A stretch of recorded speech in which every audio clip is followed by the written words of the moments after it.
All right, ladies and gentlemen, welcome back to the Greatness Tribe. It is exciting today. It is cold outside, but we are excited and warm inside because I have Elisheva Liss on the podcast.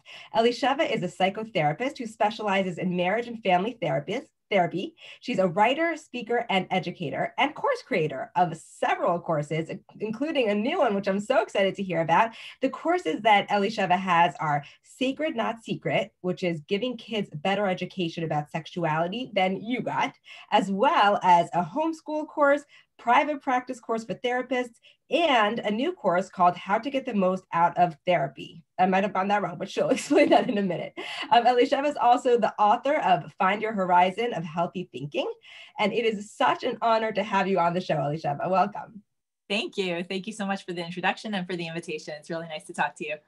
I've been really looking forward to today because you are such a well-rounded person and entrepreneur, and you speak about topics that I think are taboo and people don't talk about, such as sex, such as therapy, such as getting the most out of your therapy sessions, things like that. Who are you? How did this start? That's a great question. I'll let you know as soon as I find out. Right. And I mean that, in a humor way and also in sort of like a meta way. Part of my approach, and I think part of like the general world's approach these days, is that I am not, and you are not, and we are not something, stagnant and concrete and specific, but we're always changing, we're always evolving, we're always developing and growing into, the next phase of who we're becoming. We're always becoming, so to speak. Love it. And that's, one of the things that I really, love and enjoy and appreciate about the lines of work that I've been lucky enough to be in. Wow. But having said that, you're a homeschooling mom, which was like its own topic. Okay. We need a whole entire episode on that. And you've got all this stuff going on. You've written a book, you have all these courses, you have a private practice. How did you get into this line of work? How do you do it all? So it didn't happen all at once. I was actually just telling a colleague who's a younger mom, she was saying like, how do people do everything all, and I said, you can do a lot, but you can't do it all at once. So I am a homeschooling mom and I, take my parenting responsibilities very seriously. But at this stage of the game, my youngest is 13, which is a whole different planet from when my oldest was 13. Yeah. So I couldn't have done a lot of what I do professionally, when my children were little, or maybe I could have, but it would have had, I would have had to sacrifice more in the realm of motherhood than I would have wanted to. Before you actually move on, can you break that down for us? Because I think that this is so important. It didn't happen all at once. I think that, I do work with a lot of young parents and they're like, how do we do it all? And people want their business to be done. So can you just like kind of give us a bird's eye view of how this happened, like in stages? Absolutely. As you were raising kids. Yes. And it's so true because sometimes it looks like someone has like an overnight rise to fame and I'm not famous, right. But I think you're famous though. Well, fame is relative, it's just a question of, how many people know who you are and, and exactly. From a dollars and cents perspective, the supply and demand of what you offer, but very often like the thing that, seemed to happen overnight for people, it really took them, a decade or 2 decades to accomplish. It's just at a certain like tipping point, it just became more, in front view, something that people really notice. But, in my book, I talk about how a number of years ago, I was going through a pile of old stuff and I found an essay that I had written as a child in 2nd grade. And it said, when I grow up, I want to be a mom and a teacher and a therapist and an author. Wow. And it's funny because, some kids like have this like laser focus about who they want to be and what they want to be and how they want to achieve their goals. And I was kind of all over the place. I was a very flaky kid. But there was something about my interests and what pulled at my soul from a young age that seems to be pretty consistent. And I really had the good fortune to be able to fulfill each of those aspirations in time. Amazing. So I married pretty young and I was in college, just finishing up college, and I had started teaching. I was teaching at the high school and college levels, and I got into some adult education at that time. I loved the teaching. But I didn't love working for other people, just as I'm not like a good rules follower and I like doing my own thing. And I didn't love the set schedules and the administrative responsibilities and the ceiling paycheck. So, and what I loved most about teaching was the relationships, getting to know my students, talking to them outside of the classroom, really trying to make a difference at a more individual level. And I was talking to my husband about it, and he's just kind of like, you had talked about wanting to be a therapist. Maybe that's what you really need to do. So I went back to school at the most inopportune time. What had you gone to school for originally? Just teaching? Actually, my degree was in abstract linguistics. Oh, okay. Well, then. I was a practical student. Yeah, right. And I always had it in the back of my mind, like maybe I'll be a therapist, but I really wanted to start my family. And I was attending to the family, and teaching was a good young mommy job at the time. And, until it wasn't, until I sort of got, teaching has a high burnout rate. And I wasn't so much burnt out as just kind of seeking something a little bit more. I was spending a lot of time talking to students and their families. I became like friends with my students' families, because we would talk. That's and funny. We plan their future going to college and what they wanted to do professionally. I love that part of the work. And I didn't love grading papers and report cards and transcripts. That part just felt meaningless to me, which is kind of how I segued into homeschooling, because I got disillusioned from the institutionalized aspects of education. I could probably talk for a few hours on that, so I'll stay focused. Totally. Yeah. And so I ended up going back to school when I had tiny children, and my husband was really supportive. I could not have done it without him, like really, being willing to, do the juggling act together. The kids were tiny. I could not afford to quit my day job. So I was teaching in the morning, parenting in the afternoon, and grad school at night. It was insane. And then an extra curveball, because life can't ever be simple, is my husband actually had very serious stomach cancer in the middle of all that. What? Thank God he's better now for 15 years. But that was like, when we look back at those years, we're like, how did we do that? Like, how did we survive that? That was insanity.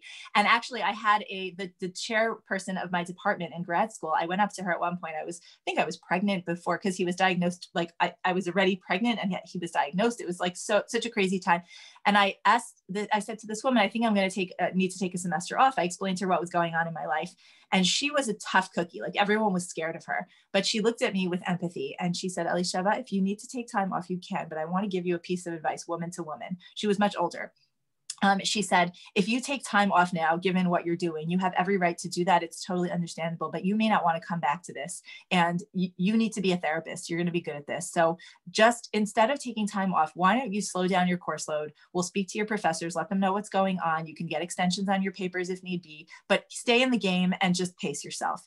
And I'm so grateful that she gave me that advice. And I have chills listening to that, because I feel that there are always people that are put to like guide us in our direction. And when we listen, that could be like game changer. And that is incredible that you would do that. Yeah. And people were terrified of her. She was like such a tough cookie. It was like the most unexpected source for that kind of like maternal wisdom. But I guess she was someone who really built a career in a generation where it was even tougher for women to achieve prestige and accomplishment. And she really, she believes in me, and she pushed me. And I spoke to the professors. In the end, I definitely took a lighter course load, but I didn't even need to take advantage of the extensions. I was able to get the stuff done, which, speaks to, what the anticipatory anxiety of things are versus what they actually tend to be. 100%. But it was, just having that safety net of knowing that, she was in my corner and the professors were empathetic to what was going on. It wasn't always so simple, but for the most part, it was very doable. And so like I did a 3.5 year, like what most people would do, a 2.5 year, 3 year degree. It took me like 3.5, closer to 4 years to do, because I was doing it a little bit more part-time, but that was fine. It was an investment, and I was able to work and maintain some semblance of sanity. And I'm so grateful. Were you homeschooling at that time? No, so we were not homeschooling then. I was like, this is not possible. No, we were not homeschooling then, but I always had like a baby and a toddler at that point. So there were, I had to have help. Like it wasn't, we needed, I had a babysitter. Either I had a babysitter in the house, or I would take my kids to a babysitting, daycare place. So it definitely was a lot of juggling. Through the course of being in education as an educator and also sending my kids to school, I started to cultivate my own approach to education. While I was a teacher, this was interesting. Before I went back to grad school, I got a few different offers to be a school principal, but I was young and I was still having children, and I didn't want that level of responsibility and time commitment. I didn't want to do more of what I wasn't loving, the administrative, organizational, institutional piece. So but I also recognized that I didn't want to stay in front of a classroom for good. I really wanted to get into the nitty gritty of working with people. So that's when I went back to school and I became a therapist, and slowly segued away from teaching. I gave up the high school teaching because that was a more full-time commitment. I was just teaching courses in the college. And then eventually I was working for other people's places of therapy business, and I started my own practice. And then eventually I gave up teaching temporarily for about a decade. I gave up teaching because I was just loving psychotherapy. And oh, wow. Yeah. Is that when you started homeschooling? So I'm trying to remember exactly when it was. I remember I was on a trip in Florida. I was sitting and reading a book on time management. And as I was, sort of moving away from education as an educator, and I was, very, very critical because, we as educators are really tough parents for schools because like we know, we see all the That's so mistakes. funny.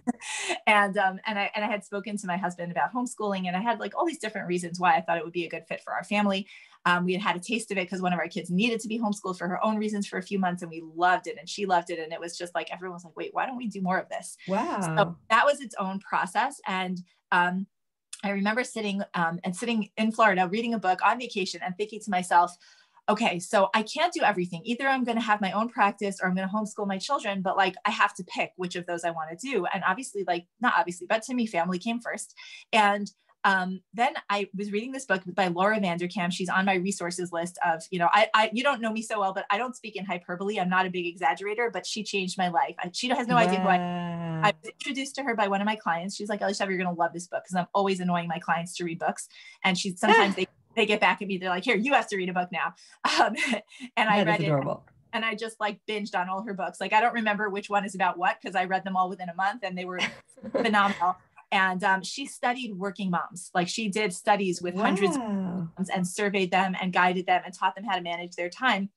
I thought I was a pretty productive person, but I was productive, but I wasn't organized, and I'm still not organized. My space is always a mess, but my time became much more organized.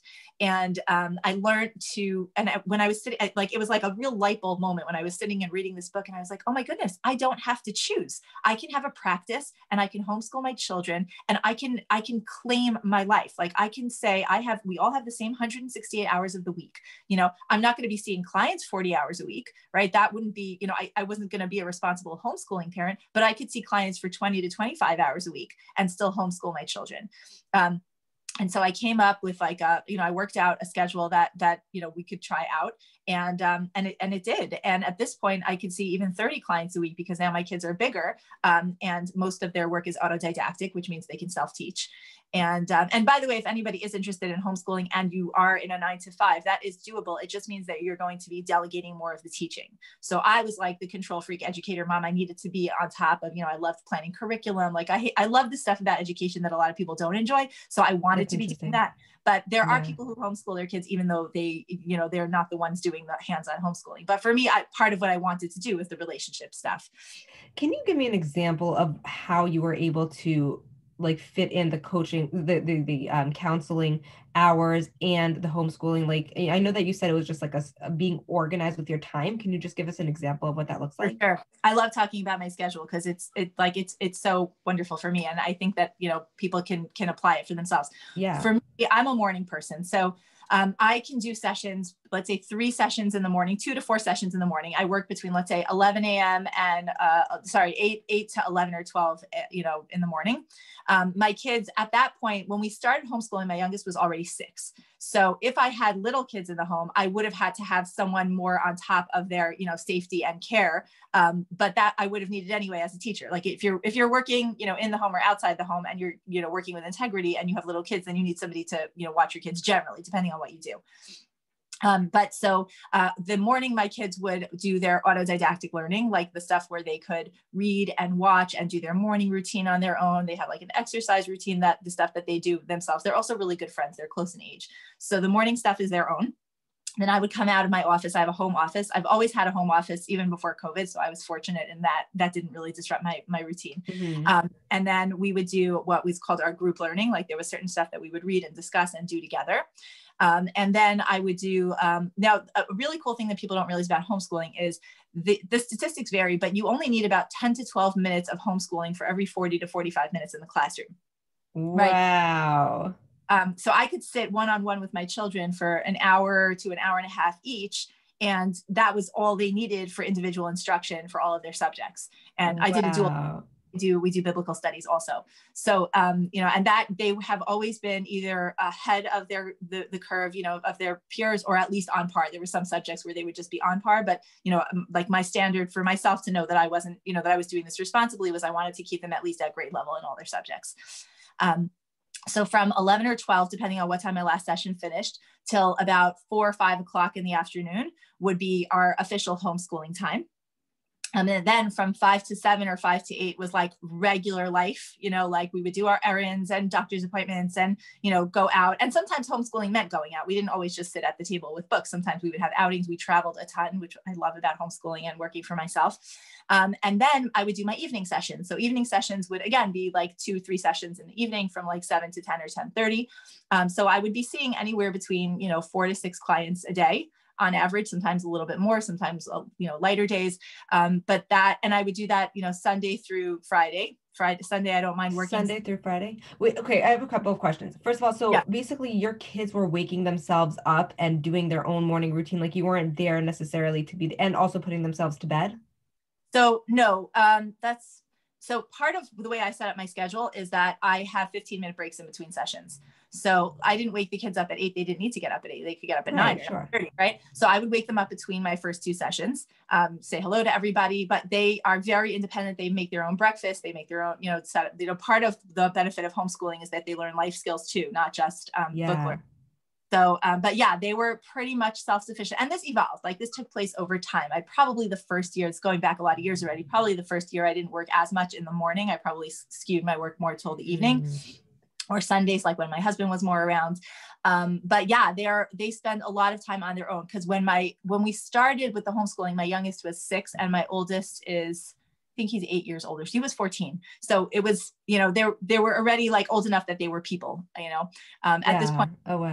I pay my older daughter now to teach my younger daughter's math because I hate teaching them, and she's good at it. So she makes money. That's great. Okay, so that's that. And the other question I have is, where did you put in like time for marketing, back-end business stuff, and your own personal like life, self-care, going out with friends, chilling, where did that? Because like Sunday through Friday, that's a lot. That's a lot. So Saturday was my social time. Okay. That's the time where I would get together with my friends. I mean, I would also be with my family, but it's a long day. There's time for that too. And it's fascinating. Like people don't, let's say that 5 to 7 slot, right? So my kids would socialize during that time. That's when their friends were finished with school. They would play with their friends. So when you're a young mom, very often your social life is built around your kids' social life. So, we're outdoors playing with the neighbors. I'm schmoozing with the friend, the neighbor's mom. And, sometimes a kid comes over for a play date and the mom and I'll have coffee for half an hour. Most of that was that. Also Sundays, I didn't make them homeschool. So I worked on Sundays, but they didn't have to homeschool on Sundays. So they did a lot of extracurriculars and they had fun to, time for their discretionary stuff. So really the weekends was my time for socializing. Things like exercise I do with the kids. So that was part of our, routine. That's, just for fun. They take music lessons. So, I could, fiddle on the piano when they're, we share a lot of family interests. But marketing was something that it's funny. I had my own practice for years. And then I was on the phone with a close friend and she mentioned something like, cause you have your own business. I was like, what are you talking about? I don't do business. And she's like, yeah, your practice is a business. And it was like, really like this aha moment. I was like, oh, it is. I did not know this. I never marketed my practice. It was, I was just very lucky, I guess, because I had been a teacher and a, person in the community and I was lecturing as an educator. So when I went into private practice, so many people had been talking to me anyway, that they're like, we were waiting for you to start charging for your time. And then they started to send me, and then their sister-in-law and my practice just kind of like grew from nothing. So I was very, very spoiled. My practice, I never once advertised. I never went to networking events. I never went to conferences unless I was the speaker. I was very spoiled. I just thought that this is how it happens. And then when I wrote my book and it didn't just start selling off the shelves automatically, I'm like, wait, this happen automatically? Oh, wow. Okay. And that's when I had to start learning about business and marketing because I was just such a service provider, educator model. I had no clue about business at all. Like till this day, when people ask me to speak about entrepreneurship, I'm like, you have the wrong person. I don't know about that. That's so funny because I feel that like one of the things that I hear the most from educators, teachers, therapists, coaches is like, I just want to teach. I don't want to do any of the marketing stuff. And so you've been really fortunate to just be able to do that. Right. That's amazing. Well, so until recently, I was really lucky. And in fact, the way you and I met was through this Business by Design course by James Wedmore, right? And so all of that stuff that we're learning in that course was like really news to me until a couple of years ago. That's so interesting. Oh, wow. Yeah. And now I'm hearing you joined that because of your book? I joined it actually because of my digital courses. So, the book was sort of a passion project. And it sells at a trickle. It sells like when I go to do like a book signing or a lecture based on the topic of the book. So then I'll sell a lot of copies of it. But I never really learned how to market the book. At some point I might. But really what I like it best for is the fact that as a teacher, this is something that I don't share in common with a lot of teachers. I never like to do the same prep. I would always want to teach different subjects every year, which is weird. Most teachers don't want that. Yeah, I love learning new things. So I wanted to always have to force myself to learn new things. So the Horizon of Healthy Thinking is a therapeutic intervention technique that I developed, like sort of designed with my clients. And it was so effective. And that's probably why my, that combined with the sexuality specialty is probably why my practice took off on its own without marketing. But I was bored of teaching the same thing over and over. And I felt bad teaching clients something, spending their valuable therapy time and money on something that they could really do on their own time. So I wrote it up and I just started like emailing it to clients, just here, read this for the next session. And I was like, this is silly. Rather than just having it as like an email manuscript, I'll publish it. So I published it. And then I tell people, you don't have to buy my book in order to work with me, but you're better off spending $13 and a couple of hours of your own time reading a book and coming in with information that would take me a couple of sessions to teach you. So tell us about the book.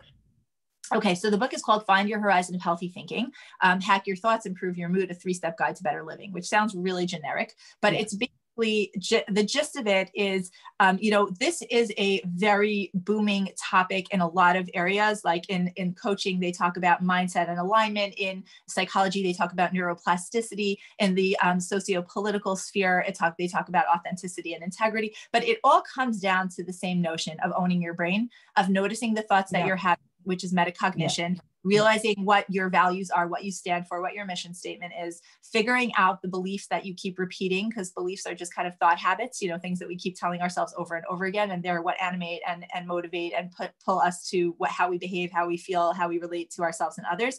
And so this is a 3-step technique where you notice where you're in an unproductively unhelpful, negative space, write down and articulate and formulate what it is that is, then pull it up above what I call the horizon of healthy thinking. And there's like a whole metaphor with the beach pictures that I use, like meditations, and say, okay, so I'm not drowning under the current, the riptide of my negativity. I'm a boat, sailing along on the horizon of reality. And then I want to be like lift off like a seagull flying over the horizon of healthy thinking. It sounds all very hokey now when I'm saying it like this, but when I do it as like a 2-hour webinar, it's clear. But I mean, I'm all about that stuff. So like that sounds great to me.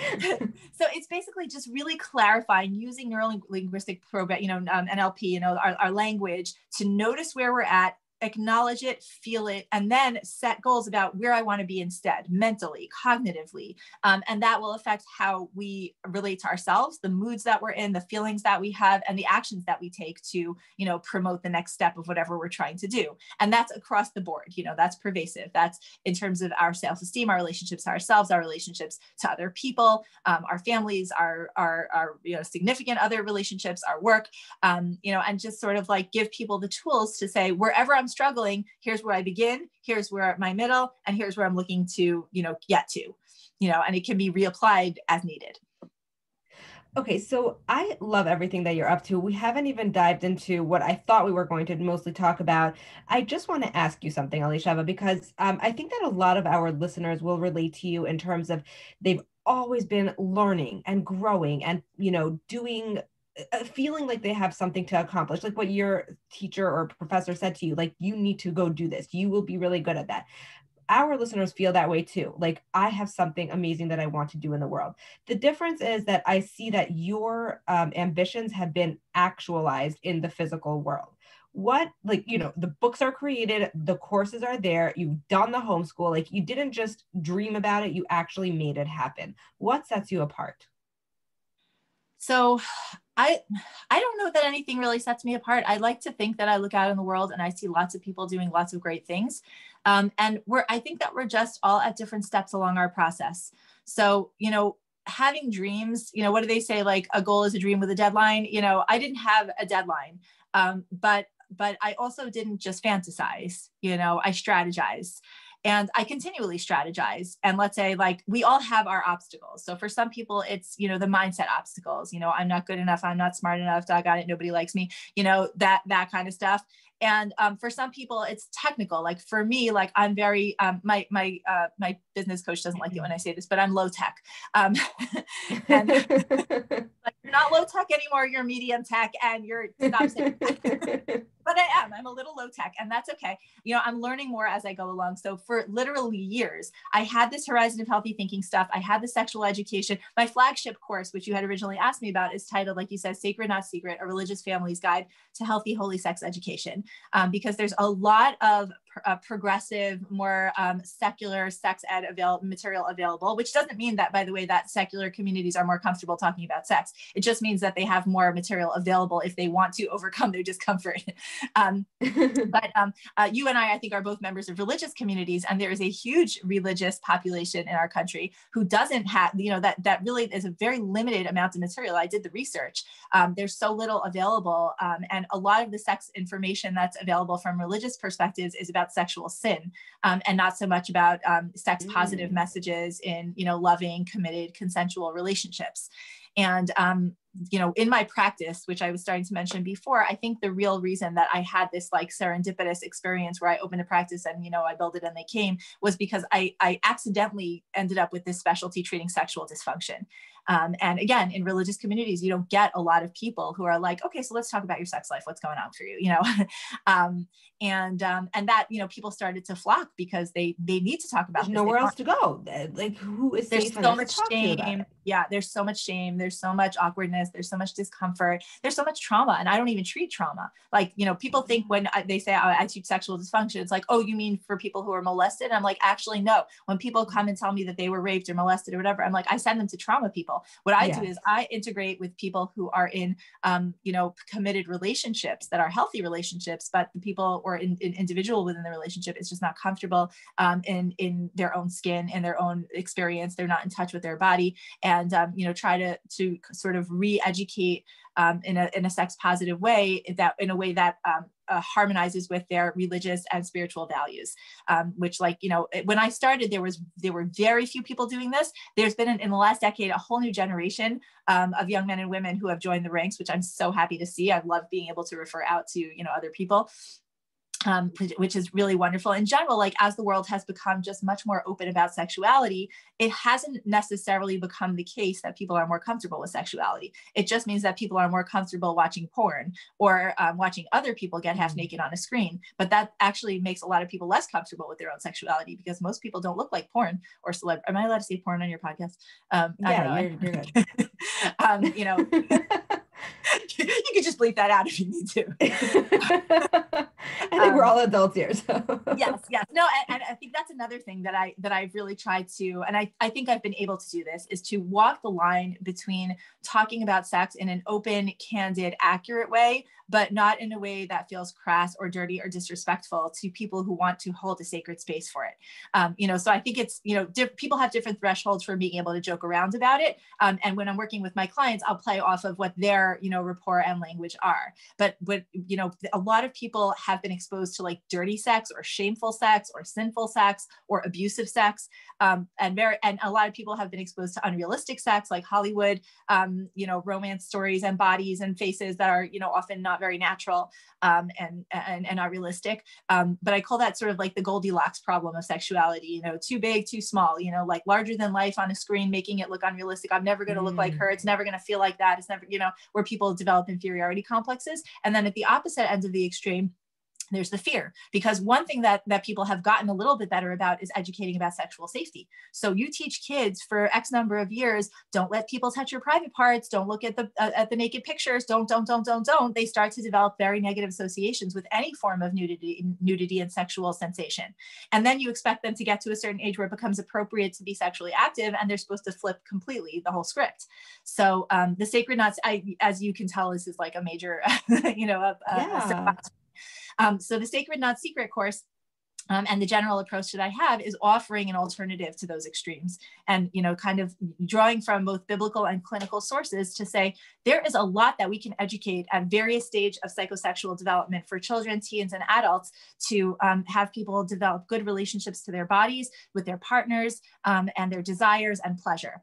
So, okay, this is amazing. And before I want to go into this aspect, because I know that this is what our listeners are waiting for, but I just want to tie up our first kind of segment up with a bow. What you were in essence saying is that you really had a slow growth process.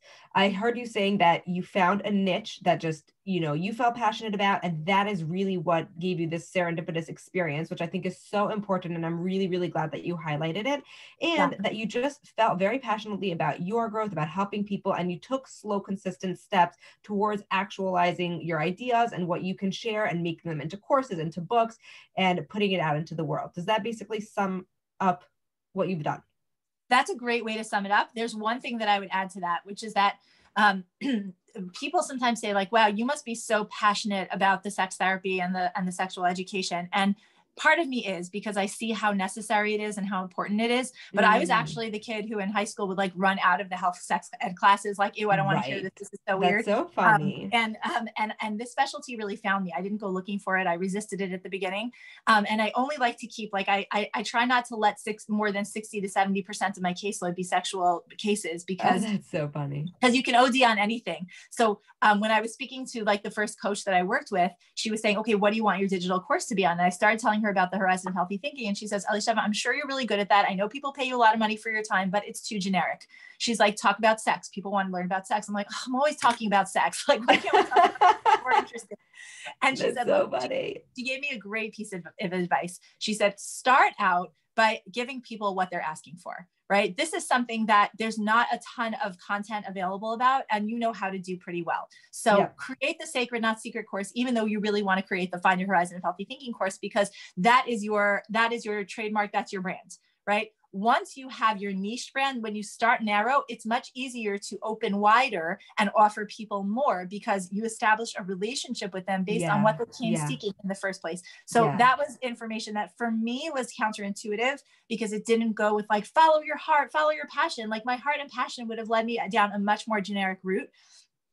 So I did a combination of, yes, I'm passionate about helping people. I wasn't specifically excited to help people in this way, but it was like, I believe in God. I feel like God was pulling me in that direction. And I hear it. I hear it in your story. It just, and it's amazing that you listen to the people who are giving you this advice, because I think that wherever there is resistance, when we lean into it, that is where the magic happens. And we're seeing that through your story. So let's just dive into this topic for a couple of minutes. You mentioned a few things. You said that there's sex education is out there, but it's a lot of negative, like what it shouldn't be, or protecting your body. What is the alternative that you offer? So it's not that I don't believe in educating towards sexual safety. I totally do. I also just believe in sex positive messages about pleasure. So for example, I go through like in the introductory, like one of the things that I did when I set up this course was I knew that it wasn't for everyone, like nothing is, but particularly when you're talking about sex and you're talking about faith-based values, it's so individual and so personal. And I wanted it to be applicable to a wide range of families that are faith-based, so if you don't like biblical references, this is not a good course for you. And if you're not okay with talking about uncomfortable topics, then this is not a course for you. But I tried to do it in a very respectful way. So I even actually pulled up on the screen in the, I offer the first 3 lessons as sort of like a free preview taste of what it is. Cause I want people to like, sign up for the course and then be like, oh no, this is not what I wanted. I want people to like only buy the course if they're really, resonant to the material. So I go through 20 questions. I'll read just a few of them just to give you an idea. A 2-year-old is being toilet trained and likes to show everyone she meets her big girl panties in the house and out in public. How could we stop her from doing that without shaming her? Right. So this is something that like so many people be like, oh my gosh, I remember my parents saying, stop that. That's gross. Don't do that. A 4-year-old boy is sitting in his mom's lap and suddenly grabs her breast. Think of some different possible reactions this could elicit from the mom. For example, swatting, shaming, distracting, avoiding, ignoring, laughing, removing, redirecting, educating. You're bathing your 3-year-old son and he keeps playing with his genitals and laughing. What do you do? a 5-year-old girl with a pregnant mom is asking her how a baby comes out of the mother's body. How would you explain it? So what we do is we take all these regular nitty gritty daily interactions that people have, like anyone who's raised, more than, one child will relate to. And there's like 20 examples like this. And I kind of go through each one and give a menu of ways to offer education that create a space for a child to feel connected to his or her body, to open lines of communication with parents. There's another really good one that I wanted to share. I don't see it here, but it was something like a 10-year-old boy is watching his sister and her friend dance around the living room, and it says, "Oh, it makes my private feel ticklish when I watch them." Right. So these are things that and these are things that I've heard from real life parents over and over. And it's, these examples, they come up again and again, and parents very often like freeze, or they distract, or they just say the first thing that pops into their head, or they shame. And what I want to do is offer a template and script and possibilities for answering children when these things come up, so that parents themselves, this was a cool plot twist when I published the course. So I really intended it to be for parents. And the reason that I did that was because every time I would go to speak on sexual dysfunction or healthy sexuality or marital intimacy, whatever they wanted to call it, and in the Q&A section of the discussion, it would always eventually turn into people saying, how could we make sure our children don't suffer the way we did? Like, how can we do better for the next generation? And I realized like, that's really where people end up. They really kind of say like, okay, so I got to deal with all my stuff around this because I didn't like grow up with a healthy image to my body or healthy feelings about sexuality. And I got to play catch up, but now we're raising another generation. How can we do better? So I created this course for parents, but what ended up happening was a significant percentage, I don't know the exact number, but a lot of the emails that I get are from people who took the course who are not parents. Some of them are not even in relationships. They're single, and they're taking the course because they're re-educating their own inner child. They're just like, they sit there and write. And because I encourage a lot of journaling prompts, in my courses, and they write and they cry and they think and they feel, and they like, just say like, wow, how different would things have been for me if I had heard this at all the stages growing up? And they're sort of flooding with the internalization of all this new messaging.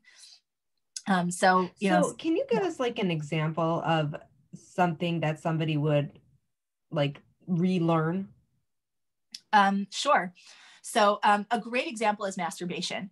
So a lot of religious young men and women grow up either with a repression for the desire to touch themselves, or with like a sense of secrecy. I can't even tell you how many otherwise educated, sophisticated, in touch with themselves people will come to me as adults. And I teach them the word masturbation. They don't even know what the word means, or the fact that what they were doing, they thought masturbation was like something seedy that happens, in porn shows. But like, no, what I did in the shower with the shower head, that was just like something I enjoyed while I was cleaning myself, but I knew I felt yucky about it, but I didn't understand, And so, kind of rewriting your own autobiographical narrative around self-pleasuring that happens for, kids as young. I mean, even in utero, there's an indication that people will pleasure themselves the same way kids suck their thumbs in utero, like it's a natural human instinct. So that's a very common example of something that can be rewritten and rescripted and restoried for healthier integration of, so many people develop their sexual self in secret, in private, without the right vocabulary, without knowledge of like pathologizing themselves. So many people be like, I thought I was a secret pervert. Like I thought there was something wrong with me. A lot of people think they're gay. Sometimes they are, but often they're not, just because they, and they didn't. And again, in religious communities, this is a really heavy issue. In the general population at large, it's almost like trendy to be like, oh, I think I might be gay. But like in religious communities, that's like a really traumatic thing. If you fooled around with a girlfriend, if you're a girl and you fooled around with a girlfriend, or a guy and you fooled around with your roommate in high school or in college, or or on a trip somewhere, and then it's like, oh, I'm gay. Now I have to deal with being gay, but I don't want to tell anyone. And it's like, you may or may not be gay. You may be bi, or you may be heterosexual and you just experimented. There's so many possibilities, and they might be gay, and that would have to also be dealt with. But just in terms of like normalizing, giving people permission, a non-judgmental space to process all this stuff is really so it's important everywhere. And I think the world at large is sort of coming into, always developing new and more attuned ways to focus on people's sexual issues and shame. But in religious communities, there are certain sociocultural needs that have to be addressed that don't tend to be addressed in the academic literature as much.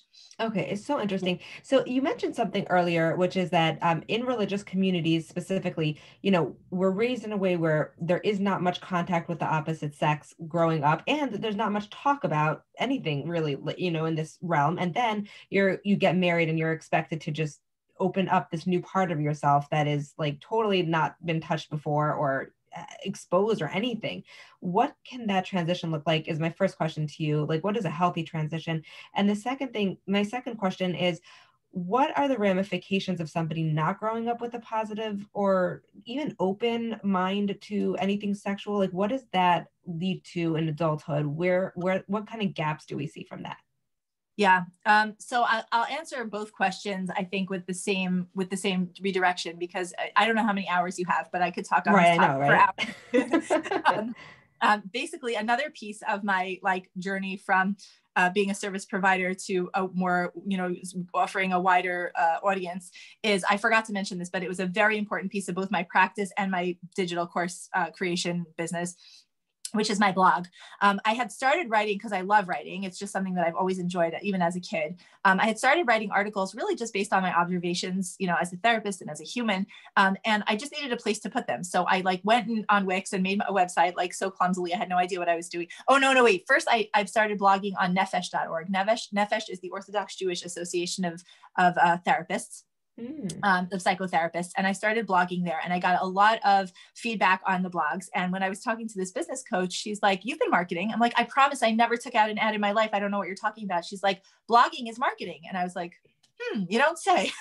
That's so interesting. I did not know this, but my Nefesh blog has over 200,000, views and followings and stuff like that. And then she encouraged me to do more of the blogging on my own website, because that's where I carry my products. And so writing about the taboo of talking about sex in religious communities, particularly, as you mentioned, in very religious communities where there's a strong segregation between the sexes, was something that had people coming to me really in droves, online and now I'm on Instagram and on Facebook, people who even weren't going to come into my office as clients were just like, "I can't believe you wrote my story."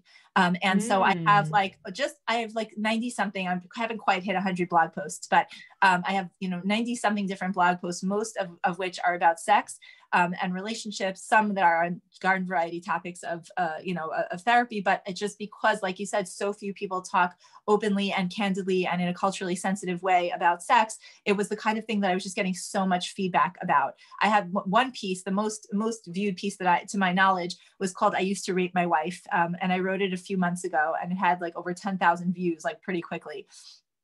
Just on that one piece. And the emails just come pouring in. So, so that, writing publicly about this stuff in a way that honors the community that you're writing about, because I'll get, obviously you get flack. When you talk about anything controversial, you get some flack, but the amount of flack that I get relative to the amount of appreciation that I get is quite small. And the amount of appreciation that I get from people that you wouldn't necessarily have expected to support the fact that I do this work is very, very gratifying. So sometimes very religious, leaders, rabbis, and mentors will reach out and say, I want to refer people to you. I want you to train me. I want to bring you into a group of educators to teach them.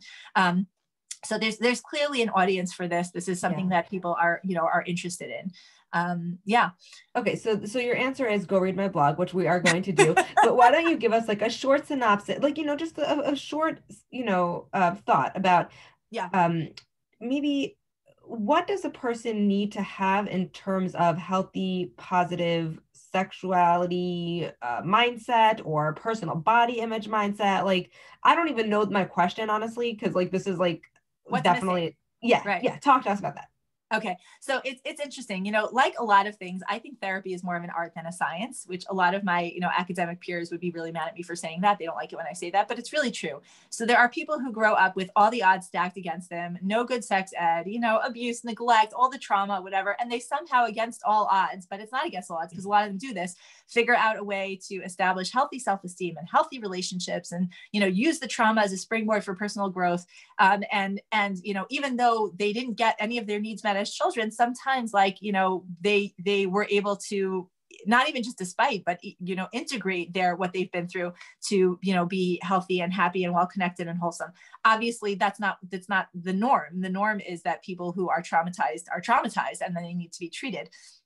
The thing that I think is what I'm really addressing is when people are sort of neglected in this one area. So if you grow up in a home where you have, clean laundry and food to eat and parents that are basically nice to you and nobody's like really traumatizing you in any big kind of way, but like sex is not talked about. So non-communication is communication, right? And so if someone grows up sexually repressed, and then at a certain point they expect themselves or their partner expects them to be able to kind of let go and be figuratively and literally naked with them, it's going to be really hard for them to do that. So what I always tell people is if you don't teach your kids about sex, they're going to hear from the 3 P's: peers, predators, or porn. Those are where people are usually going to learn about sex if they don't hear about it from their trusted caregivers. And some people do a pretty good job piecing it together from their peers, and porn. Usually predators leaves a worse mark.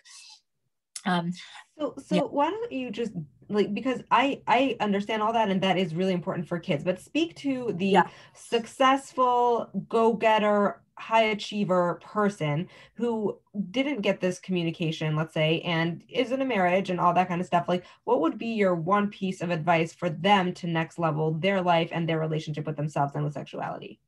So I guess the first question they could ask themselves is like, how are they doing? Meaning if you look back and, the vast majority of adults were not happy with the sex ed that they got, right? We don't know how many adults are struggling with sexual dysfunction, but I don't think it's the same number, right? So if someone tells me like, oh my gosh, my house was like so prudish, nobody ever talked about anything, it was ridiculous, I had to just like sneak magazines on my own time, or like, nowadays go on websites, on my own time. But, thank God my boyfriend and I figured it out, or my wife and I figured it out, or, and they, kind of went through an awkward phase and they did the work organically within their own relationship. Mm-hmm. I don't think everybody who didn't get the right sex education needs therapy. I think that it's possible that people, the same way that if your parents weren't the perfect parents in any other realm, it doesn't mean you're damaged, right? Yeah. There's a lot of people who look back and say like, I was deprived of good education. I was deprived of affection. I was deprived of, compliments. There's a lot of ways where people could look back and say my parents were imperfect. Every parent is imperfect. So you're not doomed to like a life of sexual dysfunction if you as an adult didn't get it, especially in a time where there wasn't as much, I don't know how old you are, but I didn't grow up with the internet. The internet came on the scene in people's homes when I was in college. So, the way people were self-educating in my generation was a lot less explicit than they were for people 5-10 years younger than me and younger. That. Yeah. So, I'm very reluctant, a lot of people who are marketing their product or their service will say like, if you don't do this, you're going to be doomed. You're going to have trouble forever. You're going to be traumatized. Even if you don't know that you're traumatized, you're probably subconsciously traumatized. No, I think it's possible. I believe in the resilience of the human spirit. I believe that relationships can be healing. You shouldn't use your marriage as therapy, but marriage can be therapeutic. If each individual is doing the work within the relationship. I don't think that therapy has a monopoly on healing. But I think that there are, I always say for every couple that were individual that ends up in my office, there's probably another 99 who don't even realize. Right. Yeah. And so often I'll speak to someone who also like me is in their 40s and they'll say like, I don't know how you do what you do. For me, sex is just like, whatever. It's something I do for my husband because I know he needs it, and to me that feels just very sad. To kind of go through life assuming that it's like one of your household chores. But there are people who don't even know that there's an alternative. So I hear the question you're asking, but I dodged it the first time because I think that there's not a uniform answer that's true for everyone. But, I'm a big believer in people being the masters of their own goals. So if somebody says like, I'm not really orgasmic, I don't have a ton of desire, like I enjoy foreplay a little bit, like intercourse is okay, like whatever, but we're fine. I have a really happy marriage and things are going well. I, in my mind, know like, yeah, if you spend a few sessions with me, I might be able to, up your marital sexual satisfaction level with you. But if they don't want to do that and they're fine with how they are, then A, that might be good enough for them. And B, they might not be ready to do it. Like they might get to a point where they want to upgrade their sex life, but it's not the right time. So I'm not, and I think that also might be one thing that people do appreciate my approach as therapy. And some people would criticize it. Yeah. No, I like that. I don't push it on people. Like if you're happy where you are, you don't need to meet other people's goals. You need to meet your goals. I really like that. Okay. So what I'm gathering from you is be a master of your own journey. And if you need help, go get help. If you need to get educated, but definitely make this something that is a household discussion for your children and be comfortable talking to them about, because they deserve to. I mean, let's let them grow up on the right foot. Like, let's let them start off properly. So I'm definitely excited to go look into your course and your blog and learn more. I think what you're doing is absolutely incredible. Is there a final thought that you want to leave our audience with, or can you just let us know where in the world can we find you? Okay, thank you so much. So again, at the organization of my coach, who's really been like training me to get my scatterbrain all into one place. So I have this website, elishevaliss.com. On that website is the blog. The blog is divided into, there's marriage, there's sex, there's spirituality, there's general mental health. So there's like a lot of different stuff there. You can self-educate for free with all those. And there's some audio, I think, and video there too. All my Instagram stuff pops up on the bottom of the website because her husband is good at that. My coach. And then I have the book, Find Your Horizon of Healthy Thinking. That's on Amazon. And then the courses. So you mentioned them quickly before, but I'll just say the Private Practice Pro Tips is a really short, simple course for therapists who are trying to build their own private practice. Just what I've learned and trained younger therapists when I supervise them, what I teach them over and over again. Sacred Not Secret is that main course that we talked about. We have So You Might Want to Homeschool. That's like, I created that at the beginning of COVID because so many people, every September I get calls, and every summer people are like, tell me about homeschooling. And I like got sick of saying the same thing over and over again. So it's there on the course, buy it. You'll know how to homeschool. Great.